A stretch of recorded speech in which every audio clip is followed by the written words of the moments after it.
ஒரு பேயை கூட நான் பார்த்ததில்ல. பேயை நான் பார்த்ததில்ல. ஆனால் மனித உருவத்தில் பேயை பார்த்துருக்குறேன். உண்மையாலுமே பேய் கிடையாது. ஜனங்க சொல்கிறாங்க அவன் செத்துட்டா அவங்க பேயா சுற்றுவாங்க. இது வரலையும் எத்தனை மணிக்கு நான் தனியாக கூட இருந்திருக்கிறேன், தனியாக படுத்துருக்கிறேன்.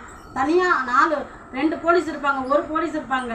நான் மட்டும் தனியாக தான் போவேன். ஆனால் இது வரலையும் ஒரு சிங்கிள் பேயை கூட நான் பார்த்ததில்ல. உலகத்தில் பேயே கிடையாது. நான் மனிதனே மனிதன் தான் பேயை தவிர இறந்து போனவங்க மேலே ஒரு பொய் சொல்லக்கூடாது. அவங்க எப்படி இறந்து போகிறாங்க, அவங்க எப்படி போகிறாங்கன்னு அது தெரியாது. ஒரு உயிர் நம்ம உடம்பு விட்டு பிரிஞ்சோடனே அது மண்ணுக்கு சொந்தமாகிடுது, மேலோகத்துக்கு போகுது. மேலோகமே இருக்குதா என்னன்னு எனக்கு ஒன்றும் தெரியாது. சொல்கிறாங்க நரகத்துக்கு போயிடுவ, நீ பாவம் பண்ணுற, நீ நரகத்துக்கு போயிடுவ, நீ நல்லதை செய்கிற, நீ சொர்க்கத்துக்கு போகணும். சொர்க்கம் எப்படி இருக்குன்னு தெரியாது, நரகம் எப்படி இருக்குன்னு தெரியாது. நம்மளோட வார்த்தையில் தான் எல்லாமே வருது. இதெல்லாம் உண்மையாக யாருமே பார்த்ததில்லை. புரியுதுங்களா? நம்ம இருக்கிற வரலையும், ஒரு மனிதன் இருக்கிற வரலையும் பிறருக்கு துன்பத்தை செய்யக்கூடாது. நம்மளால் முடிஞ்சதை நல்லதை செய்யணும்.